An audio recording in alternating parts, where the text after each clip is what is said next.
You beautiful, lovely, gorgeous individuals to a new exciting reaction of Talking Sam. I'm your host, Sam Aziz, and with me today, we're doing a remix here. It's a redo with someone that I did this interview with this person way back when. She's back here with me again. She has worked on many shows that we are all familiar with in the animation side, whether from the Owl House to Haley's on it, in a multitude of platforms, if you will. She is also now the current design coordinator for Glitch Studios' newest project, the Knights of Guinevere. She's the one, she's the only Rebecca Rose. Rebecca, how are you doing today? I'm doing good. Thank you for having me back on. I'm excited to be back and talk about everything that's happened since last we spoke. A lot has happened since the last time we I know. spoke. It's been about a couple years. It was about a month after the Owl House ended, and we had a great conversation about that. And let everyone know, no, we'll not be covering everything Owl House because Rebecca has worked on a lot of other projects since then, and I want to cover that. We might maybe a little Owl House tidbits here or there, but not fully because I really want to get to know what she's been up to lately. But Ye- before we get into that, before we dive deep into that, I have to ask Rebecca, mm. why do you give We Last Reacts Moscow such a hard time on the Steven Universe reactions on those shows? Like the girl, she's trying so hard, and you keep harping on her. Like why? Well, I mean, as the creator of Steven Universe, I enjoy making people cry and have emotions and feelings. Of course, as the creator of Steven Universe, uh, my show that I made at Cartoon Network, how many years ago? Oh, it has to be God, about 10 years like at this point. 10? Yeah, I was about to say like 10 years. So how at the age of 19 uh when I made Steven Universe, that was me. Yes, very accomplished at such a young age. I'm gonna get such an earful from her. I know it. But I mean, hey, listen, that is not the first time and will not be the last time that people get me and Rebecca Sugar confused. I can imagine. It probably won't be the last time that she does it too. So shout out to Probably not. Moscow. We last reacts. We love you. We Yeah. love your reactions. I'm glad that you're enjoying Steven Universe despite all And the emotions. oh, she's barely on season 3, and she I hasn't know. even get into the good part. Right. Now that we got that out of the way, Uh, I want to talk to you about kind of like your time over at Disney Television Animation. mm, Right after, pretty much after your time at the Owl House has ended, they moved you over to Haley's on it. What was that process like? Kind of like being pipeline from one show going to the next, and what was kind of like the experience working with that crew? Sure. So at Disney TVA, typically like when your contract's ending on your show, because everyone has like a contract where they're like, hey, this is your end date. This is for all positions at the company when you're part of a crew. Owl House is wrapping up. So the DTVA, they call them artist management. And that also includes production in there, where as your time's coming up, they'll be like, okay, here are some positions that we think that would be a good fit for you that, if you're interested in, we can, set up the interview process with their crews. So as my time on Owl House was winding down, there was a position on Haley's on it, a PA position. It was PA on Owl House, so it would be the same thing um, for Haley. And so, they reached out to me. They're like, "Hey, would you be interested in this?" And so I was like, "Well, I'd like to still be employed and to still be working in cartoons." So I was like, yes, please." So did like a little interview with the production team there on Haley. Wade Wazinski was actually the producer on Owl House for seasons 1 and 2. I think technically on season 3, but he wasn't as involved in season 3 of Owl House. That was mostly Hmm. handled by Ryan Borland, who was associate producer for season 3 of Owl House. But Wade was more handling the Haley crew. So it Okay. was him and then the production team over there. So I at least had some familiarity with Wade. And just did like a really short like interview, like I don't know, 15-minute interview for the Haley team. Wade's a very chill guy. So it was kind of just like I sent like my resume to the DTVA like artist management staff to hand off to the Haley team. And Wade just kind of like went through my resume. He's like, "Oh, so you did this on Owl House?" I'm like, "Yep." He's like, "Oh, you went to this college?" I was like, "Yep." And so it was very chill and easy. But that's kind of like the process when you're moving from any show at DTVA is Okay. that the artist management team will reach out to you, talk to you, just kind of like see where your goals are at, what you want to do, and then look to move you onto any open positions on another show. It was like the same thing when I went from Haley to multi-platform Okay. for that as well. Now, were you on the first whole season on Haley before moving to the multi-platform position, or were you kind of there for like half of the first season? I came in partway through season one. There were already some episodes that had been in the works. I'm trying to remember. I think it was a little bit maybe before the halfway point production-wise of season one of Haley. But me and another coordinator, Tommy Mackey, who was previously a PA on Ghost and Molly McGee, because that show had also just wrapped up, came on and we worked on Haley. And so I think, I don't know, pretty early on. I can't remember the specific episode or episode number. But yeah, they were like mid-production, but still pretty early on. And I mostly handled color design stuff. They didn't really have a process for how they handled color design. So crews can like kind of handle production differently. And so on Owl, I worked a lot with the design team, but I touched other areas. Like I would sit in on like record sessions and stuff with Eden Regal, who is the voice director, and the voice actors. I helped out a little bit with some of like the PR stuff, like with picking thumbnails that they would maybe or maybe not use. Mhm. Um, and so like I was kind of like everywhere touching everything. Where when I got on Haley, because they didn't have a color design process for how they reviewed and did that, that's kind of where I stayed the entire time. And that was kind of like the one area that I was overseeing while there was like a black and white PA who was handling like black and white designs. Mhm. Um, so that was like really interesting going from like one show to the next, where it was like, okay, you're kind of an all-around PA here, and then it was like, okay, now you're only going to do color design on Haley.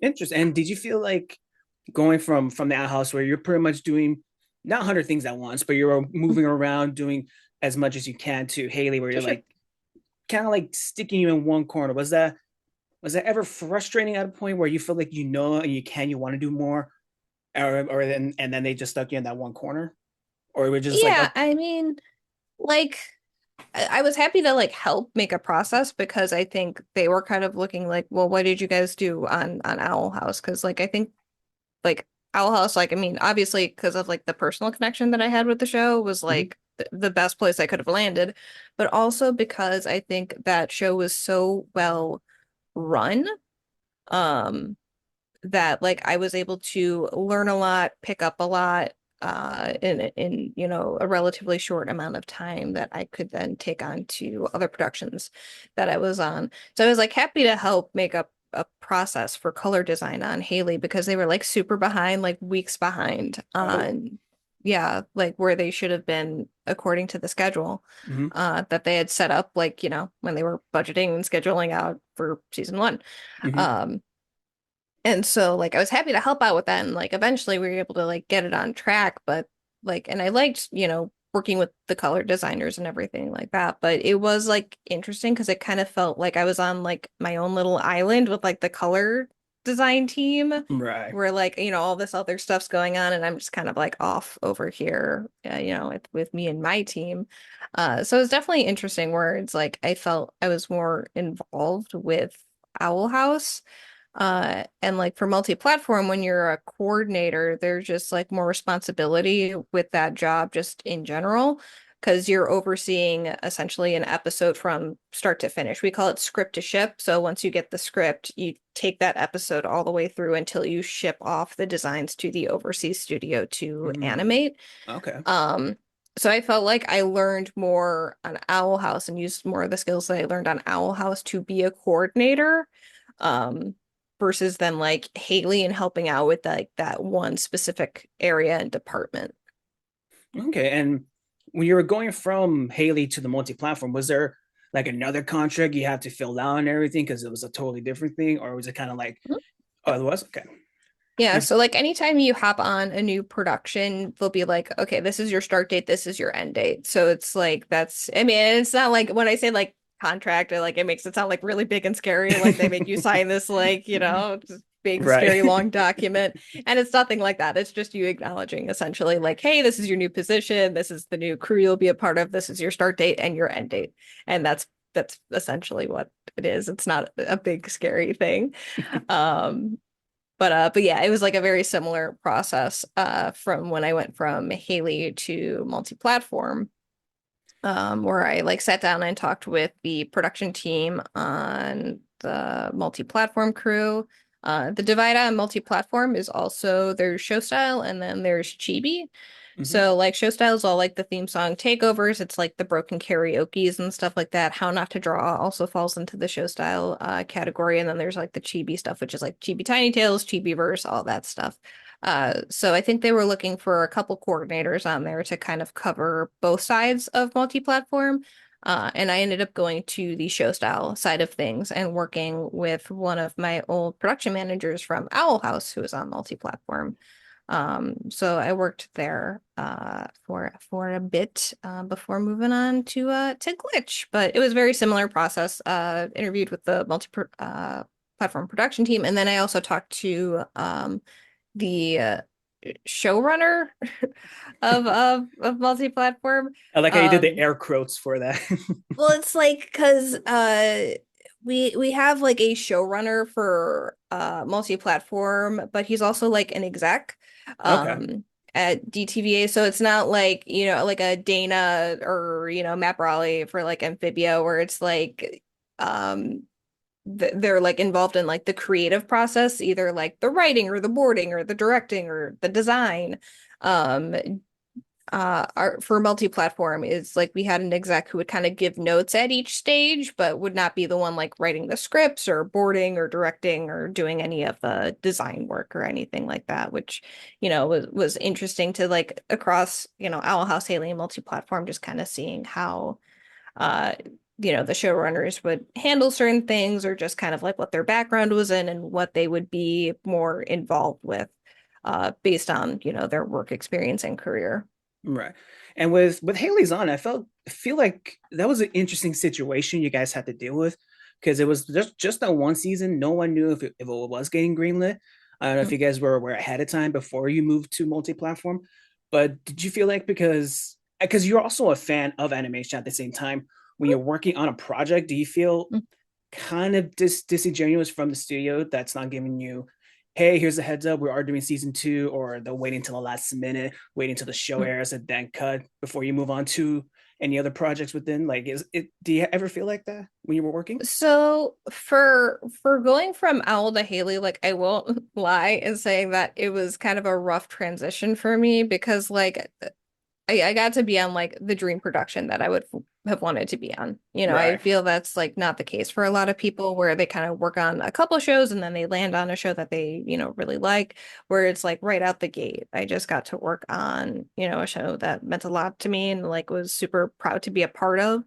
Uh, and so like not to say that like I didn't like the Haley crew and like I hated that team and like it was just, kind of a thing. But like it was definitely like a weird thing to go from kind of like this peak where it's like, well, Mm-hmm. I did the thing that I wanted to do, to going on to like, all right, here's a show. And like it's cool. Like I'm happy to be a part of the team. I'm happy to be a part of the crew. Like I'm happy to be making cartoons. Uh but like there was definitely kind of just like this kind of like just like something missing, kind Mm-hmm. of like Yeah. inside where it was like, oh, like I'm just not feeling kind of like that spark. I mean, Haley's a very different show than Owl House, and Owl House just like for my own personal taste is what I lean towards in shows. animation or otherwise. And so since Haley was just like such a different show from my own personal taste and also just kind of coming off this high from Owl House, it was just kind of like there was like a little bit of that like, oh, I feel like I'm kind of missing something here. Like the Right. crew is great and the crew is wonderful. I do know that, before I left multi-platform, because I didn't stick around to the very end of Haley. I left Okay. before production on Haley wrapped up when I hopped on multi-platform. But I know when I left at the time, like they did not have a green light plan for anything else beyond season one. And like I know the showrunners were taking a risk by ending Haley on a cliffhanger, but they didn't know whether they would get picked up for another season after that. So they were kind of taking a gamble by writing the season finale the way they did. Um, but yeah, no, it's like it's very interesting kind of being on different crews and just like in my own personal experience, because like I said, I mean, like Owl was kind of just like, well, like I did it. I did the thing like that Yeah. I wanted to do. And so it was kind of just like trying to find something that kind of like sparked something in me again. And I feel multi-platform was a lot closer to that, just kind of based off of my experience with YouTube. And that's something that like I talked to my recruiter at DTVA when I was moving from Haley to another production. And she's like, I think this would be a great fit for you. I'm like, I agree. I'm like, it's kind of like the two things I did for it. She's like, YouTube and animation just being married together. So I was like, yeah, I think that'd be a great place. And honestly, a lot of the Owl House crew had moved over to multi-platform. So it Oh, was like okay. a lot of familiar faces that, I'd worked with before. I think it was just kind of like based off of my own personal experience and career. It was kind of just something that aligned better. Um, so I feel that like multi-platform was probably a better fit and I probably had a better experience on that show compared to Haley. But like in terms of like just how it feels like when you don't know if you're going to get picked up and how it affects other people's jobs and livelihoods. It's like even if I personally don't vibe as much with like a show, it's not like I want it to get canceled because like Yeah, those are my exactly. friends, those are my coworkers. Like I Hmm. want them to be able to have jobs and to be employed and to be able to support themselves. Uh, so it's like, it's not this feeling of, well, I didn't like this thing, so I want it to fail because I personally didn't like it. You always want your friends and coworkers to succeed in whatever projects and productions that they're on. Exactly. And hopefully the Haley crew can get back one day in the future to finish the story they wanted to finish. But I mean, who knows? Animation is in a weird place right now, It is in especially a with weird place right now. it definitely is. And speaking of, you said earlier about you missing that missing piece too when it came to Haley moving to multi-platform. You mentioned that you're working a lot with the same crew that you work with the Owl House, doing all of that and doing kind of like the little cheapy stuff for the Owl House. Did that did that feel the hole you kind of had for a time being while you were there before you decided to leave? A little bit. Like I feel the thing about multi-platform is they do try to like include a bunch of different shows because as much as I would have loved to been like let's only do Owl House and like Amphibia and Gravity Falls and like DuckTales, Ooh. 2017 reboot. Um, like those kinds of shows that I Yeah, feel are again towards my personal taste. You have to include, all the different Disney properties. Um, and so like there'd be times, where we'd like bust out like, oh, we have, Lou saying like a couple lines, like let's bust out the Owl House designs to give our designers reference or hmm, our board artist reference and stuff like that. It was like, oh, it's like riding a bike again. It's like, we're opening up like a yearbook or something like that, where it's just like, I remember this. Like, do you remember when we designed that? I was like, yeah, I remember when we designed that. So there was kind of like a nostalgic feeling when, you kind of get to crack open the server of all the designs on a show that you've worked on before because you're also like super familiar with it. So if like, you're reading a script, you're like, oh, I know this. Like we got this and this covered already. Um, So yeah. So like it had its little like ups and downs moments, but Hmm. it's, when you get to work on something with multi-platform where it's always changing, you're always working with different shows, different characters, when it's kind of like stuff that you're familiar with and that you like, I did feel that little spark again where it's like, oh yeah, like we're back. Yeah, you were back, and those are the ones that you guys worked on. They're a fun watch. They're definitely a fun watch. They needed kill times. Like, yeah, that was enjoyable. Yeah, they're cute. And I know like with the chibi side of things, I know before like chibi tiny tales are like the really short ones that Hmm. there's no dialogue. And then for a while for season two, they kind of did like these like short form segments that had like chibi tiny tales like split in between, and now they're like 7 minutes with dialogue and like with storylines for season three, which is like kind of an upgrade compared to what they've been before. So it's been cool to like also kind of see like that change over time and how a lot more of like these characters from these shows can kind of be expanded on more. Yeah, it's when you mentioned that because I do remember that they did start off being kind of like little silent, kind of like silent Mhm. films starting off, and then slowly but surely they did more add on the voices and everything. When they start adding on the voices to that, is that just extra animation they had to apply to that to work on for them, like extra framing when that making sure the mouth moves and hitting all the Mhm. right notes and everything? Yeah, so like there's this whole process for when specifically when you're going to like our overseas studios in South Korea. Hmm. We have this whole thing where we need to get X sheets. And so this is if there's like any dialogue in any show, but like you can look them up on like your own time, but like if you do like animation X sheets, like they look insane. They're like these super long like pieces of paper that have all these like X's and circles and lines on them that basically indicates to our animation studios how to animate, like which Mm. things will move on which frames. And it's this whole process where we have someone track read, which means that like if you ever see design sheets that have like mouth charts, Okay. um like we'll always have those designed for speaking characters on any show that you work on, which will like assign like, okay, use this mouth shape for like an ah, or Mm. use this mouth shape for like an ooh. And so we will assign those out, and then we'll have someone track read, and so they will actually list out like which sounds are being made and with which mouth charts are needed.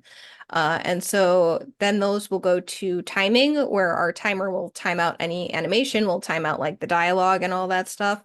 And then that will go to our checker, who will like double check all of our design. That's like the design process is going on during all of this. We're designing all the things that are going to move and animate and everything. Hmm. And so by the time, you get to checking, it's checking that everything was track read correctly, all the dialogue's working, all the timing's working, and we have all the designs that are listed. So our animation studios know what designs to use, what like how to time up all the animation, how to animate. It's a crazy wild process that I feel like not a lot of people know about, but it's used for pretty much any show that's going to overseas.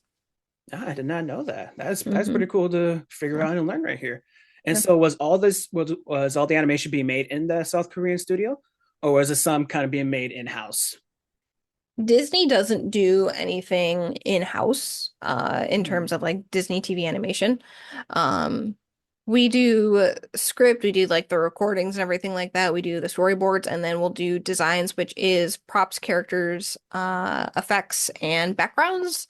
And so Okay. those are just kind of like for character, it's like the model sheet. So if you ever see like, the little turnarounds and like the characters just kind of like standing there like this, Yeah. uh, it's those, and then like props will do like we'll kind of like pose it out like if it's an explosion or something like that, we're like, okay, here's the pose one of the explosion, and then like you'll pick a midpoint and then kind of like the end just to kind of show like, okay, it should look like this, but like with the timing, from our timer, uh Mm. the animation studio will know like how many frames and kind of how to adapt that posing to work with the timing. Um so we'll handle that and we ship all that out. And so the studios that I worked with primarily were Seiram, Sugar Cube, and Rough Draft. So those Okay. are all in South Korea. So those were the ones that I worked the most with. I think like different studios will sometimes work with, or excuse me, different productions will work with different studios.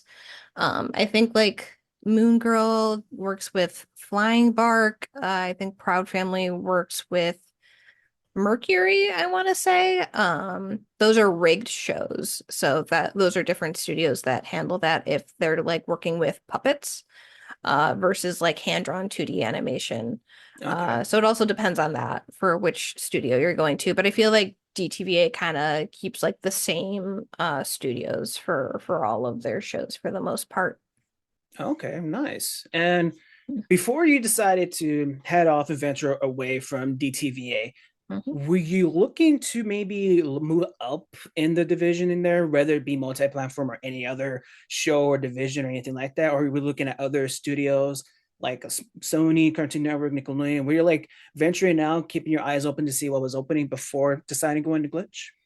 Uh, Animation's in such a weird spot right now that Yeah. I was like, well, I better just stay here where I know I have a job and I'm like, I'm safe, kind of like that's kind of the thing. Like it kind of felt just safe at Disney for the most part, specifically in multi-platform where, we could kind of keep making these shorts. Not to say that like on multi-platform, I didn't have an end date. It was like I would always get an end date, but like as it was coming up, like my producer would just be like, "Hey, just so you know, like we got to pick up on these shorts, and so you're extended out now."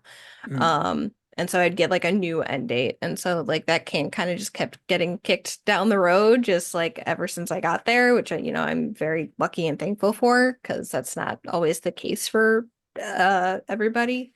right. Um, but being at Disney, it was also kind of a thing where I was looking at, I'm like, okay, well, what's being greenlit at Disney? And like, not a lot of stuff, was being greenlit or is being greenlit. Like, you kind of look at what's coming up. It's like, okay, you have season 5 of Phineas and Ferb, Yeah.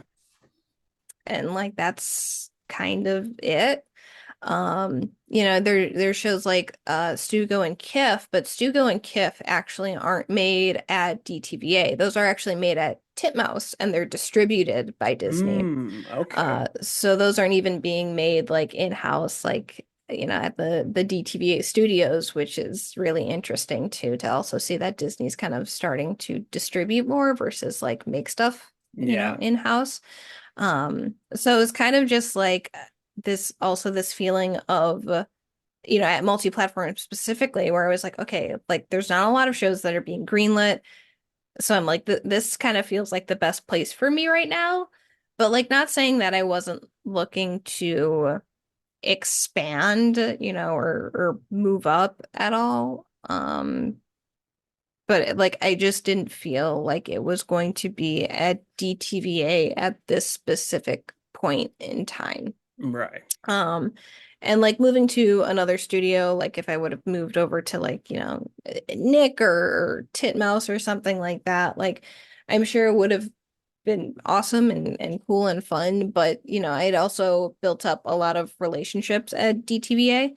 And so, there's also kind of just that part of it where it's like I know a lot of people here. I've made connections. Um, and animation's like a pretty close-knit community, but there was a part of me that was like, I don't know if I want to like cut certain ties at DTVA yet. I don't know if I want to move on and kind of like start over completely. Um, it was a weird time. It like I won't deny that it was just kind of like, oh no, like I don't know if there's like a right decision Right. uh for me right now.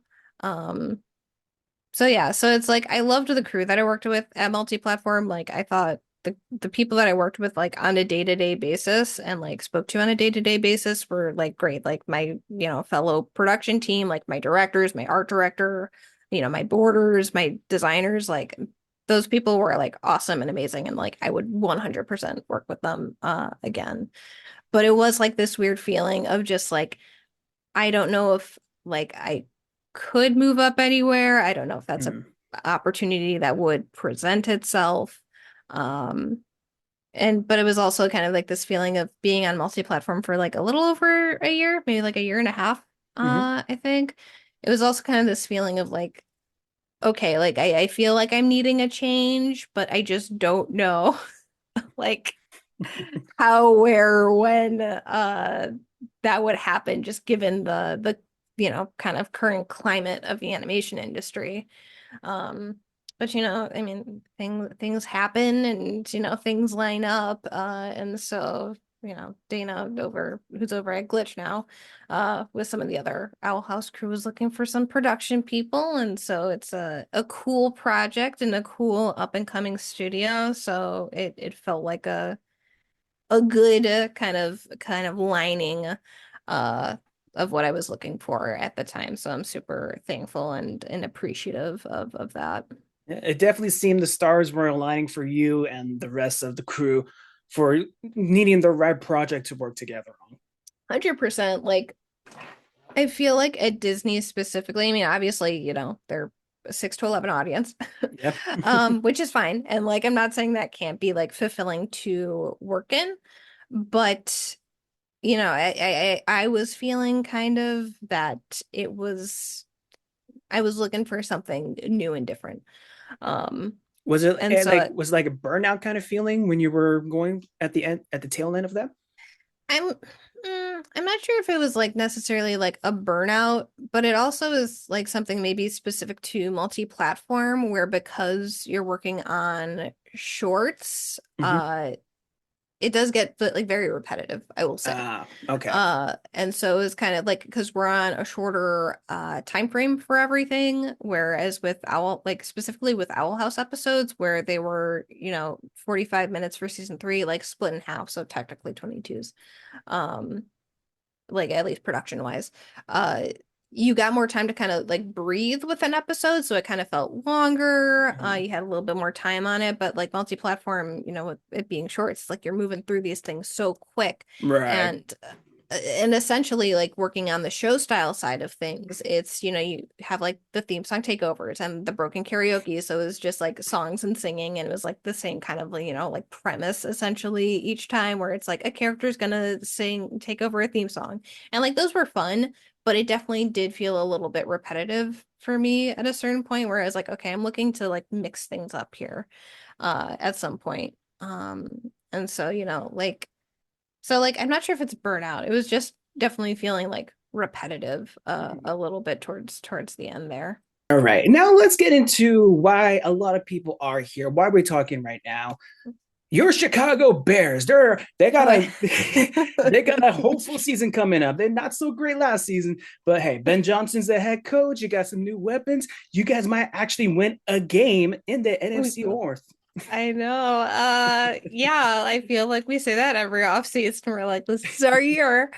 Um, but actually, yes, I am excited about the Ben Johnson deal where he'll be our new head coach. He'll get our offense together. I feel like there's already good parts on the defense that are like a good foundation. Mhm. I know free agency starts tomorrow, so I'm very excited to see what happens. We've already beefed up our O-line a little bit, which will be huge for Caleb Williams.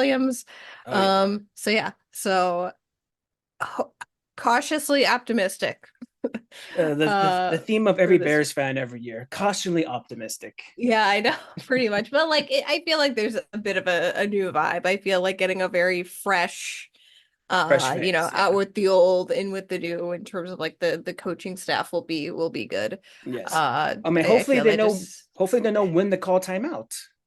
all right. Yes, I mean, at the point I was just like expecting just everything to go horribly. I was actually at the game against the Commanders Oh on that hill. no. Like I saw it live in real time, and just to Mhm. know like that was the Oh. start of just the snowball effect for the rest of Hmm. the season is really funny looking back. I feel that like I was there with my family, and I feel they all took it like really, really hard. But I was like, I mean, that was a crazy play to see like live. Like, yeah, it sucked, but like that was insane to see like happen Yeah, just like as a sports fan. Obviously I would have wanted the Bears to win, like and not see the play, but I was like, you know what? Like that was a cool experience overall. Um, and then just like they never recovered from that and the season just went downhill. But you know what? All good. 2025 started off with a win against the Packers at yeah, the very true. beginning of the year. So you know what? Hopefully the first of many. So Hey, fingers crossed. You can only go up from here. right.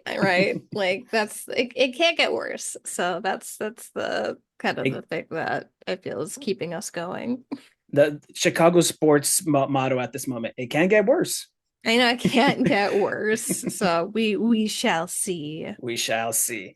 All right, now we get into the glitch part of your new journey in the animation world. And before we get dive deep into that, I want to know what was kind of like your mindset on independent studios, independent animation, kind of getting the bolster over the last few years, like with shows with Hazma Hotel, Hell of a Mhm. Boss, Murder Drones, Amazing Digital Circus, Like a Daisy. You see all these shows that are being like not crowdfunded, but they are independently funded. Is that Mhm. kind of like, does that give you the hope that maybe animation could maybe get out of its weird space that we're currently in right now? Sure. Like, yeah, I mean, I think anybody who's currently working in the industry wants indie animation to succeed and to grow. The thing is, like, I feel that from an outside perspective and from like a viewer perspective, everyone's like, oh, just go indie. Like it's so easy to just to fund, to get that money, to assemble a crew, to plan, to schedule, to budget everything is just so easy to do. They're like, just do it. Just that's easy, right? Making Yeah. cartoons is easy. Um, and so like there's just so much that goes into that whole process and just you need so much money. Like I mean, I don't know the money that went into like an episode of like an Owl House episode or like a Haley episode or a short and multi-platform that, you know, that's higher up the production ladder. That's like the producer level who handles all the budgeting and stuff like that. But it's a lot of money. I know like Jellybox actually, who's an independent studio, just recently came out with a video, like I think within the last week or two, just Oh. kind of explaining like how much money was it for Lackadaisy? I feel it was like when Lackadaisy got crowdfunded, they, you know, they got all this money uh, you know, to make and it was more than I think their initial goal. Yeah. And so people are like, why is it taking so long? Like, how come you're only getting this many episodes out of all this money when you exceeded your initial goal? And it's just coming from a place of like not understanding how expensive it is to make cartoons to make sure everyone gets like a livable wage. Hmm. Um, you know, to do their job. And so I think it's just kind of coming from like a lack of understanding from that perspective, like the very business, like pragmatic side of it, of just like, okay, well, how are we going to get this done on this budget and within a certain amount of, you know, time that's reasonable. Is I feel like the biggest kind of like hang up, I guess, about indie is just like where's the money coming from? Because that's Right. the thing about the studios is like you will get the money, you will get the resources you need in order to produce and make the show that you want. But obviously that comes with the, you know, the restrictions at times of the studio and just kind of also you not owning the IP. That's what happens when you pitch to a studio. I feel that's something that people might also not understand is they're like, I can't believe Disney owns the IP to Owl House. Yeah. That's what pitching a show is. Hmm. When you have all these animation hopefuls that are like, I want to pitch a show to a studio, you are essentially selling them the idea in order for the studio to give you money and resources to assemble the crew. That's what you're doing.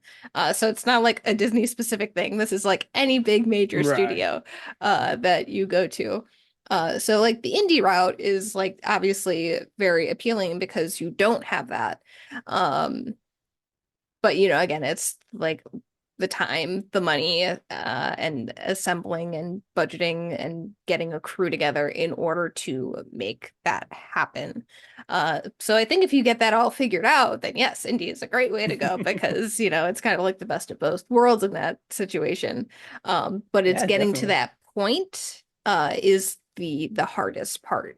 And especially since indie, I feel, has taken off recently within the past few years, I think it's a lot of people still kind of trying to figure out and navigate and kind of carve that path for indie animation in its very kind of like early stages of finding bigger success. Right.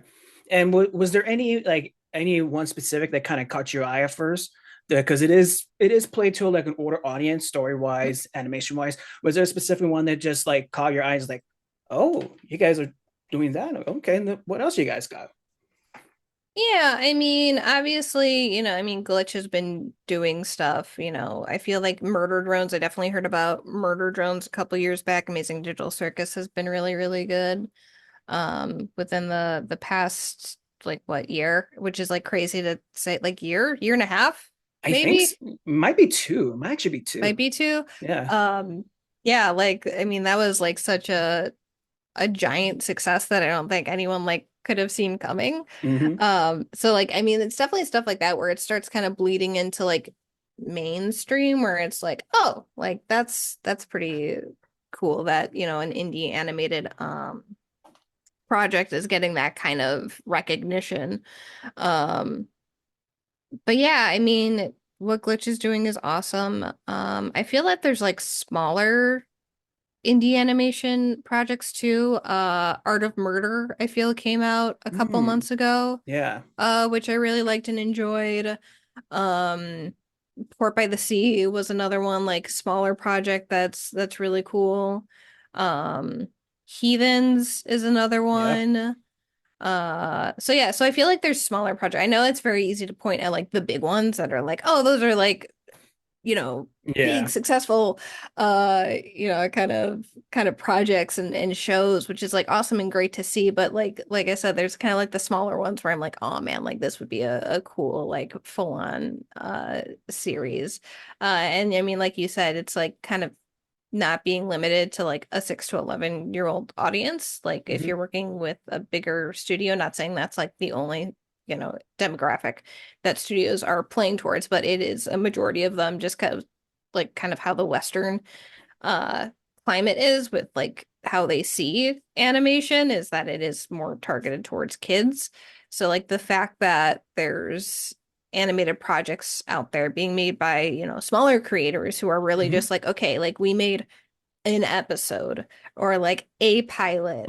I mean, I know that Kiana Mai just came out with I Don't Want to Be a Girl Yes. like 2 weeks ago. And I mean that's like an animatic with one animated scene, but I mean that had like last I checked it had over like 2 million views. Hmm. So it's like, there's obviously success for indie animation and for like these smaller projects that aren't even associated or attached with a bigger studio like Glitch.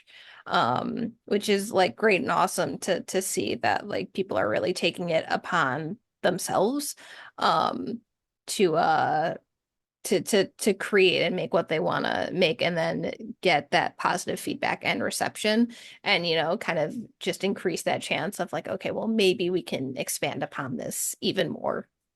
Nice, nice. Yeah, I think so too. And also shout out to the creator Kiana who made that Mhm. the new Pretty Please I Don't Want to Be a Magical Girl Yeah. animated short. I watched it, reacted to it. It was fun. It was cool. It was different. It Mm. kind of like it played on the tropes and knew what it was and had fun with it. So I Oh, for did. sure. Yeah, I definitely appreciate that. 100%. Like the instead of the magical girl transformation, you get the magical girl de-transformation and Yes. get that to be the focus. Like it's so great. And like especially like I think recently Sailor Moon also just had its like 33-year anniversary like a Oh my couple days God. ago. I was just 33 like, wow, the years. timing of yeah, I was like, wow, the timing of that just like worked out It really did. perfectly. So yeah, so that was fun. I was like, I know there's another one. I was like, oh, it's because it only came out like 2 weeks ago. It's like it just still feels so new in my mind. But yeah, no, I Don't Want to Be a Magical Girl looks awesome, and I hope that they get to do uh more stuff or it piques someone's interest to get, you know, Get the attention that it so rightfully yeah, deserves. yeah, for sure. And now we get into the Knights of Guinevere with Dana Yeah. Terrace, John Bailey Owen, and Zach Marcus. How was this show first kind of approached to you? Like, did they reach out to you? Did Dana give you a call or text say, "Hey, are you looking to get out of DTVA or DTVA? Did I get that right? Yeah. Yeah, Okay, you got it. I said The that so fast. acronym. I know that's like you know it's a lot. It is a lot of like letters, like, and I feel like they don't roll off the tongue like super nicely. So you're Right. like, did I say that right? But yes, no, DTBA. So Um, so they did they so kind of sorry, I don't mean to cut you off, but did they kind of like pitch the show to you, see like, hey, are you interested to maybe join, or was it just like, hey, Dana gave you the call, go right away? so I knew a little bit from talking to Dana beforehand, before I hopped on at Glitch, just because, we're friends, we talk, we chit chat. Mm-hmm. Um, so I knew a little bit going in about the project. Obviously I can't say a lot about it other than, like the teaser and, Mm-hmm. what Glitch has said about it. It's a sci-fi psychological thriller, targeted to a young adult audience. Um, but yeah, so I knew a little bit going in and I was just like, oh yeah, like this seems like cool and like up my alley. And so it was just kind of like, it's associated with Glitch, so it's not like Dana can be like, I want this many people to be on my crew, and True, they're true. still kind of just like, okay, like again, going kind of back to like budget and scheduling, it's like, okay, Right. like what is possible? Um, and so I knew about the project and I obviously would have loved to join and hop on. And so around the fall, I think. Um, is when Dana was like, "Hey, we might have some production positions opening up for nights." And I was like, "Oh my God, that's awesome." And so I was going back and forth with Glitch. I did an interview with them with their CEO Kevin, which was interesting. Oh, I've never okay. interviewed the CEO before. And so I was just like, oh, I thought it was going to be like the production team or Right. like Dana, J-Bo, and Zach or something like that. And it was the CEO. I was like, oh, okay. Um, but that went really great. Glitch, obviously is on YouTube. They got their start on YouTube. And I was like, I also Mhm. got my start on YouTube. And so, we had a really good conversation and a nice time talking to Kevin over there. And so yeah, and so I got the job offer. And I was trying to like kind of very similar to Owl House when I got it. I was trying to keep my expectations and hopes very low just in case like it didn't work out, Right. because I didn't want to be crushed, because it was kind of like one of those projects where it's like this would be so cool to be a part of and to work on. And so like when I when I got the offer I was just like, I can't believe it.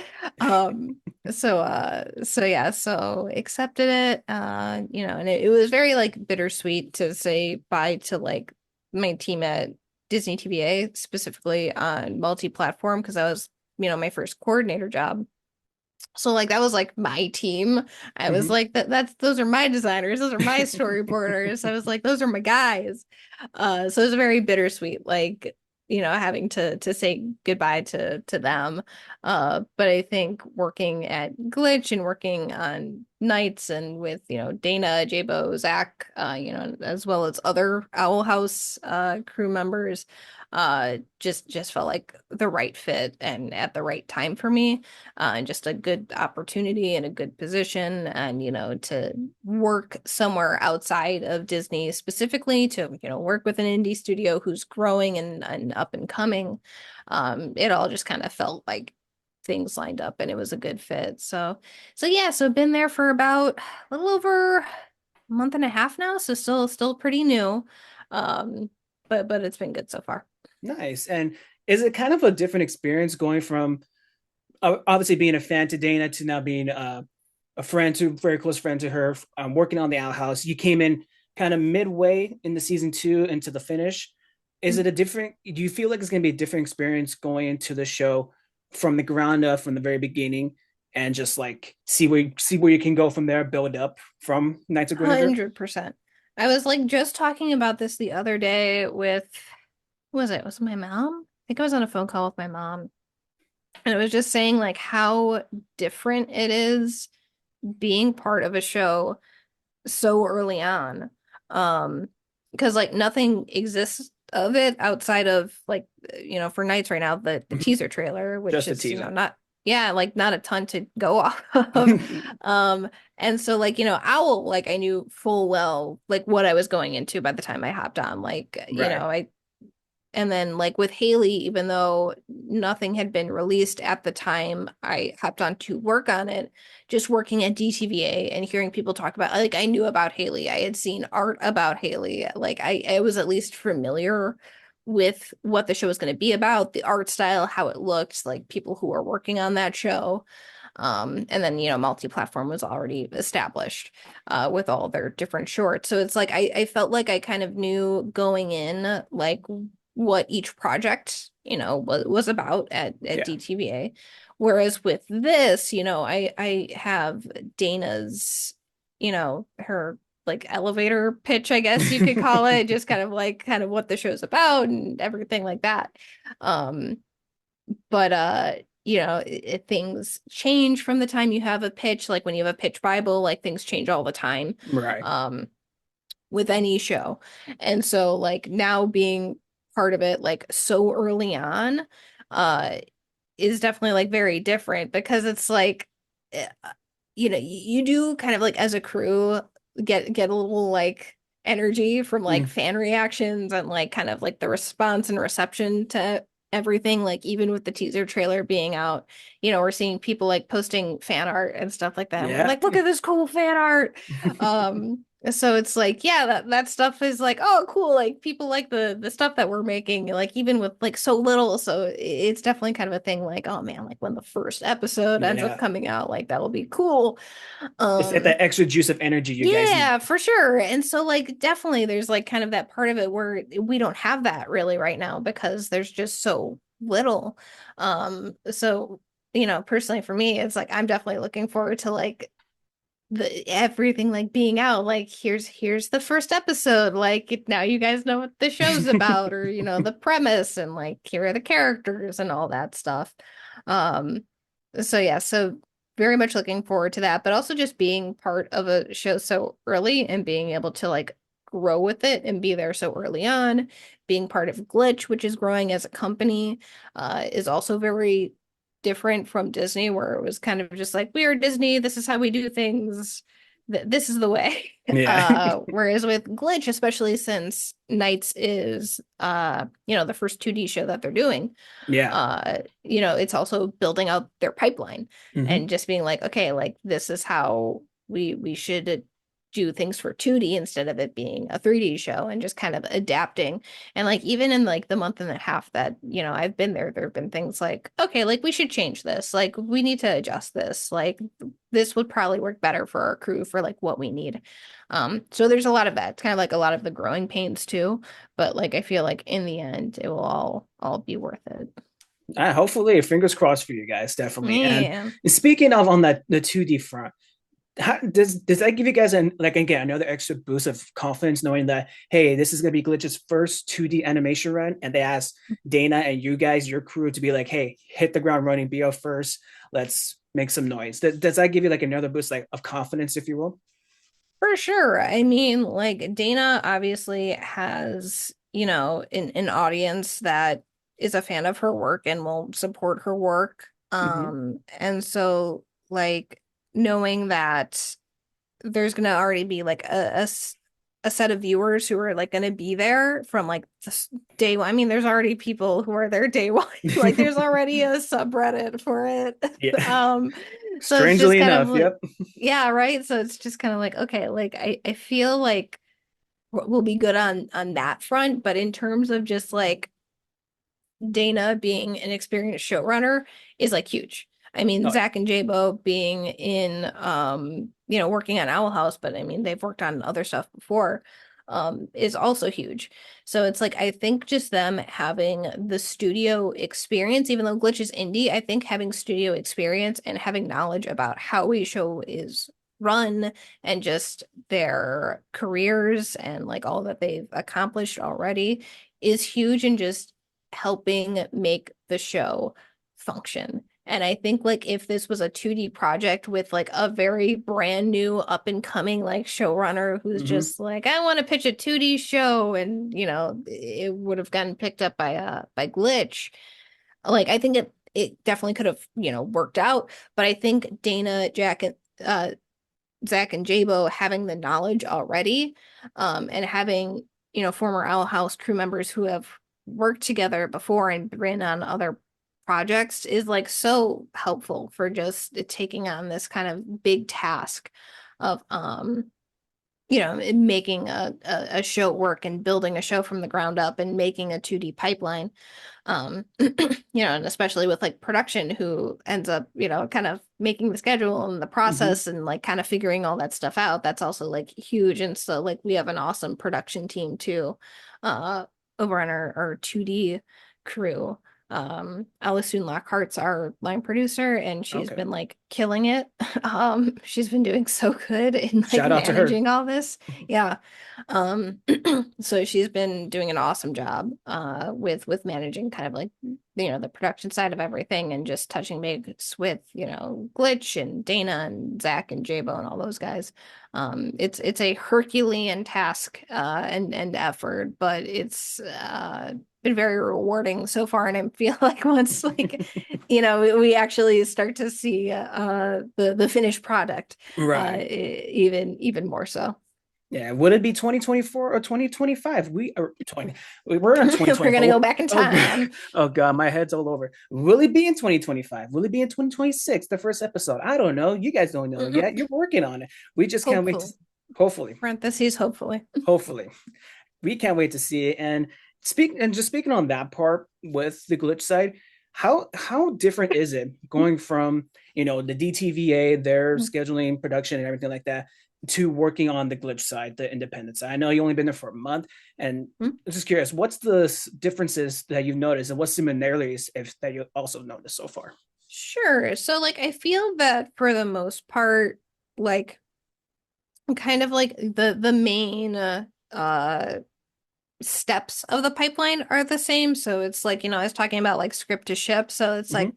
script, storyboards, design, and then animation.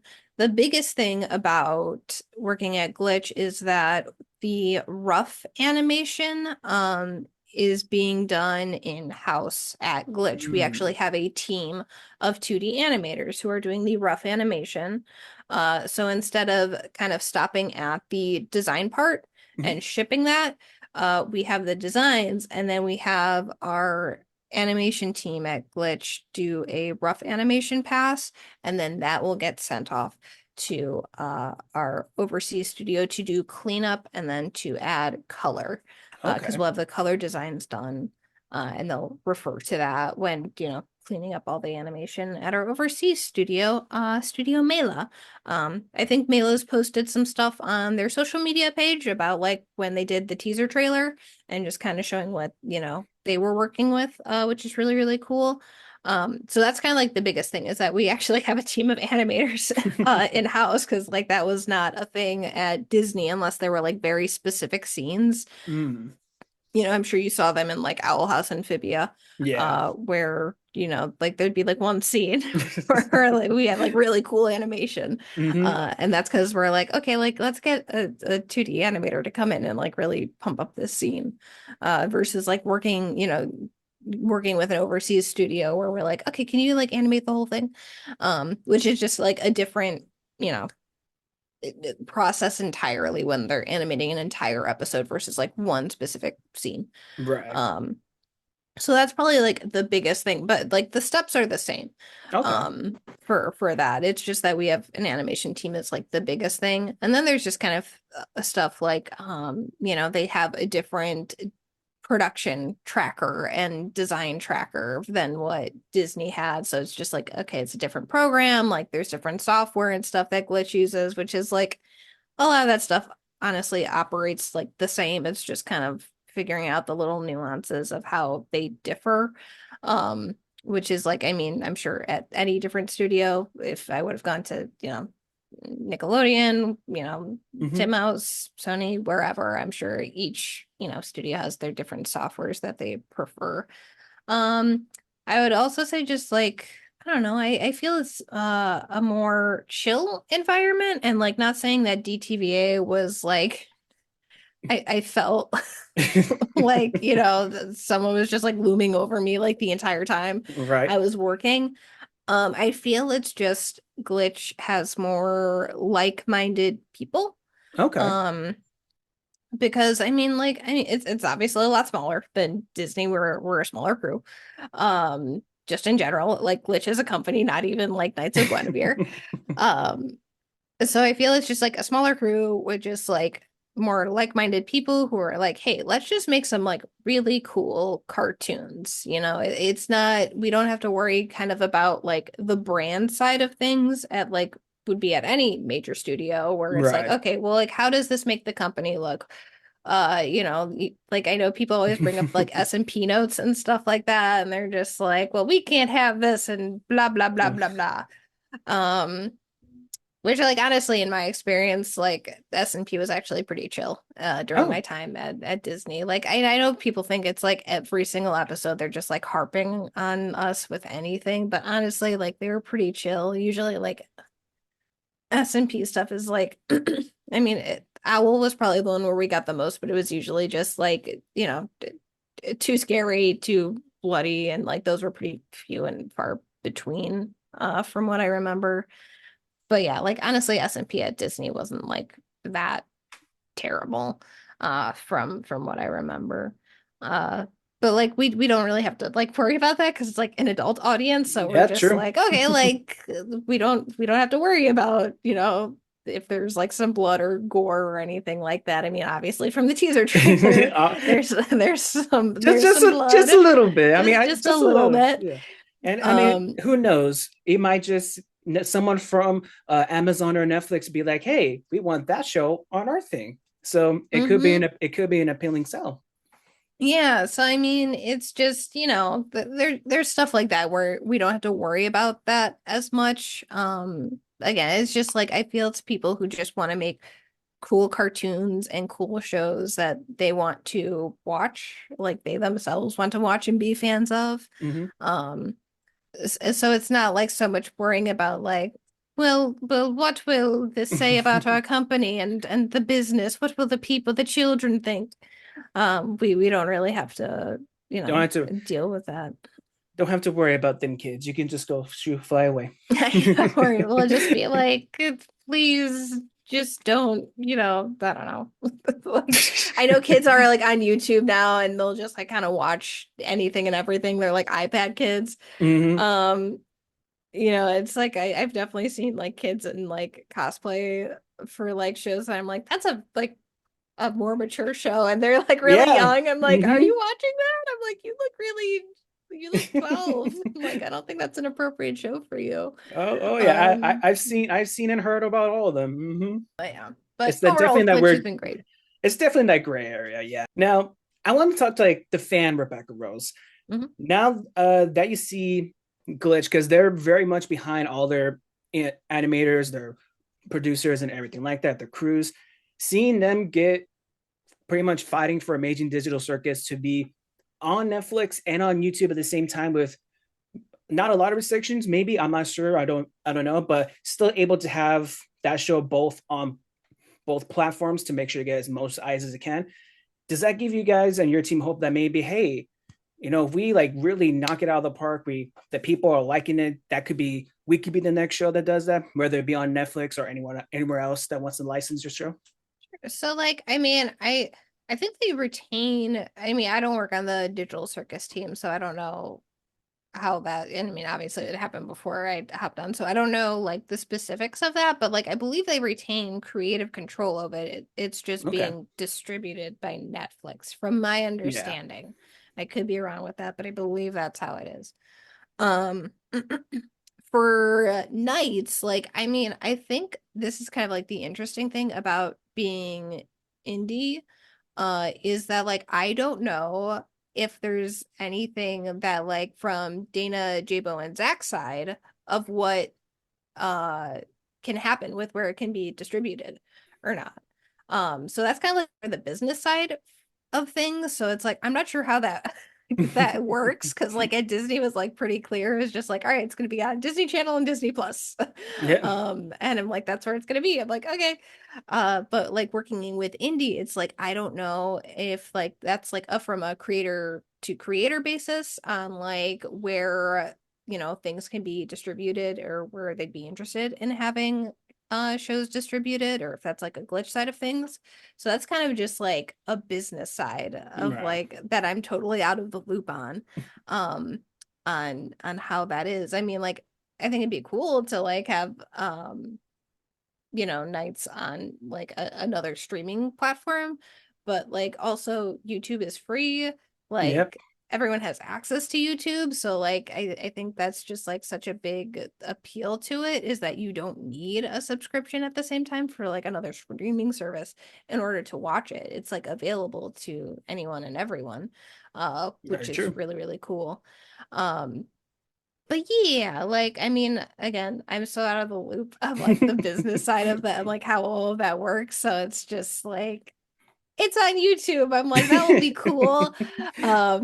But yeah, like I mean, obviously we want the show to do well. I mean, we've seen it with Amazing Digital Circus, like all the merch that they have and Oh everything yeah. like that, and just like all these pop-up stuff, shops and everything. It's really, really cool to see. And I'm sure just being able to get more eyes on, the show definitely helps that to build a fan base and an audience who wants that kind of stuff. No, definitely. Absolutely. Hopefully everyone recognizes and enjoys the hell out of that show too. Yeah.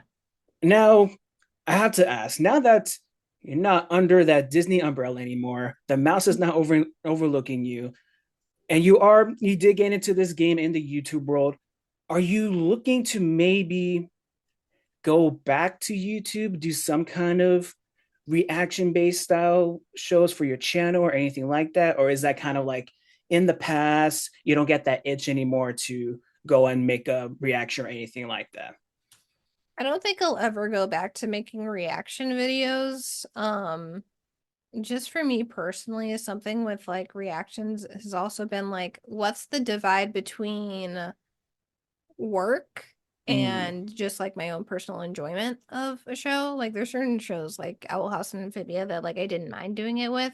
But like if that becomes like my job and it's like, oh no, I have to do this now, where it's like almost just like a chore kind of to right. react to things, I feel like that would get very old very quickly It for kind of me. takes the fun away from it.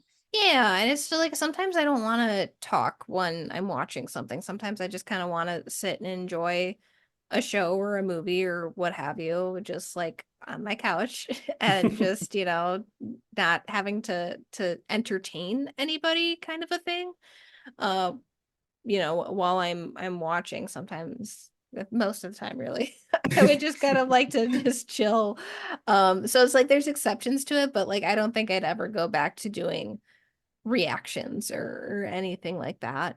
Um, I mean, obviously, I enjoy doing it for Owl House, and like that was a huge part of getting to where I am now, and I'm like Mhm. super appreciative and like thankful for that experience, and like I love doing it, and like look back on it fondly.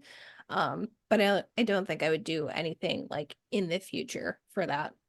Okay. Like in terms of YouTube, like in general, like I've toyed with the idea of coming back, but at the same time, I'm just like, oh, like, I'm working, like a full-time job, or like YouTube's not like my full-time job anymore as it was like during pandemic COVID times. And Right. so, like working a full-time job now, it's like, oh, well, I kind of just like want to have time for like just like me and not have to be like okay like I just clocked out like time to hop on streaming. Like some people can do that and some people can like juggle YouTube and their animation job, and that's awesome. Like I don't think I'm built for that. Just personally, I think I like just having like my work time and then just like my personal just kind of chill time. Um where I can, play video games, I can watch movies, I can watch TV without kind of having to worry with making that like a job. I'm Right. like, and not to say that I will never ever do anything back on YouTube ever again. It's just not going to be like a regular thing. It'll probably be very sporadic. Um, but uh, but yeah, like I'm happy with what I accomplished on YouTube and I'm like super appreciative for it, but like I'm not sure if I would ever go back to it in like a full-time or regular kind of instance. Now, with your new role as a digital coordinator on the Glitch production team, are you looking to maybe develop your skills even more in the animation side and sorry, excuse me, go up in the glitch status, or are you hoping to maybe one day go back to like the big studio ones like Sony, Nikon, again, all the ones we talked about? And what's kind of like your plans that go from going from here now and to on? Like, what's the 5 year Rebecca Rose plan? God, if only I knew. Honestly, the fact that I've been out here for like a little over 3 years now is like insane because it both doesn't feel like 3 years. Um, but yeah, like definitely interested in staying at Glitch. I mean, like we kind of talked about earlier, like I'm on this, like I'm at the beginning, very early on. Mhm. Um, so like being at like the start of a show like very early on, if you're able to be with it, it long term, like that's really great for, your own personal growth and just growing with the show and growing with the company. So, hopefully that's the case. But yeah, like I definitely be interested in sticking around at Glitch specifically since they are building out a 2D pipeline as well. To kind of be at like the ground level of that and kind of being like one of the ones that like really built that out, I think is like huge. Mhm. Um, and so, hopefully if, Knights does well, Glitch might be interested in doing more 2D shows in the future, which I think would be awesome and cool. To have kind of like a wider variety of 2D shows being made there. So yeah, 100% would be interested in sticking around at Glitch and being around with an indie company that's really starting to grow and expand and work on like just really cool projects with really cool people. So yeah, definitely for now. I mean, like it's very new, so it's like Yeah. I'm a month in, so I'm not just like I'm gonna leave. If once Nights is all done and wrapped up. But yeah, like based on my experience so far, I'd definitely be interested in staying with them. But like that's also not to say that like who knows past 5 years, 10 years down the line, like who's to say what the industry is going to look like? Who's to say where I'm going to be at? Um, who knows? But for now, for the foreseeable future, as of right now, yes, very, very interested in sticking around there. Rebecca, thank you so much for joining me today. I appreciate it. It was fun getting to talk to you face to face, sort of better than the last time. It Yeah. was like over like the phone. I was barely starting off. I didn't really know what I was doing back then, but from there I kind of developed, and I'm very grateful that you were kind of like the first one that helped me out get started. And then here we are now talking to each other again, face to face, getting to know more about you that I probably didn't know back then even, and just getting to hear all the great things you've been doing so far. So I very much appreciate it, Rebecca. Oh, thank you. Thank you for having me back. And like, listen, like, I feel that like pretty much anyone who does like YouTube is just like, I don't know what I'm doing. Like, I'm Oh just yeah. gonna start making videos and stuff like that. So it's like we all start there and then we all grow. We all get better at the thing. And then you look back on like your first few things and you're like, oh my God, like what was I thinking? We all have those moments. I 100% have those moments. So no, but like, thank you so much for having me back on. It's been great getting to sit and chat for everything that's happened like the past couple of years since last we spoke. And so I'm Mhm. just like really happy that your channel is doing well and that you're doing well and that you're still keeping at it with, these kind of like podcast interviews and stuff like Yeah, that. It's a lot of fun. absolutely. I again appreciate you because you doing this gives me confidence to go out and speak to other people in the industry, whether in this industry or any other. Yeah. Because I'm not gonna lie, first talking to you, I was as nervous as one can be. You couldn't see it, but my hand was like Don't shaking. don't be nervous talking to me. I am not someone who is worthy to get nervous over, trust me. But where can people find you if they want to follow you on any of your social medias? Oh boy. Um, okay. I am over at Bluesky. I think let me double check which what my handle is on there. I'm trying to scale back a little bit on the social media just because it's been a lot. Just within Yeah. these past few months for 2025, it's been a Oh, lot. oh yeah, more than it should be. Yes, we sped run all the bad things in just like 3 months, basically, for 2025. Okay, so it's Hey Rebecca Rose, dot Blue Sky Social, there for Blue Sky, and then it's Rebecca Rose on Instagram, and then it's Hey Rebecca Rose on Twitter. I pretty much only just like and retweet cool art on there for the most part though. So I haven't been super active on social media, but like when Nights in Guinevere gets, closer to airing whenever that is, um, I'll probably be more active on there because it will be the always like when the stuff comes out and the crew just keeps liking and Yep. retweeting all the art and just be like this person did this thing and this person did that thing. So there'll probably be a lot of that whenever the first episode drops. And as more of it comes out. But yeah, that's where you can find me. So yeah, Yeah. come lurk and just kind of hang out for cool art and stuff if that interests you. And maybe Yeah. occasionally some Chicago Bears like I, retweets from me where I'm like, yay, they got this guy. And no one else will care. hey, some people might care, and I do care that your Bears are probably not going to make the playoffs this year again. They probably, you know what, if they have a winning record or just like have they go 500, we'll consider that a win with the You new know, team. I'll give you this: if you guys end the season 10-7 or 9-8, Mhm. that is definitely an improvement, For sure. especially with the Well, first year listen, coach. for sure. And it's a hard division too. So I'm like, Oh you yeah, know, if we go 9 and 8? How many yeah, games are there this 17? Yeah. 17. Yeah, Yeah. I'm like, are they at 18 yet? I know that they're talking about going to 18. Um, but yeah, listen, if we can just improve on our record from last year, we'll be good. I'll be cautiously optimistic. there you go. The theme of sports, Chicago sports fans, Yes. constantly optimistic. Yes. and Our you guys motto. and you guys can follow me on all my social medias at the description below. If you want to leave a comment about what we talked about during this interview here, please do so. Just comment down below. And make sure you hit that like and subscribe button as well. I appreciate you guys joining me so much. And until next time, bye. Bye.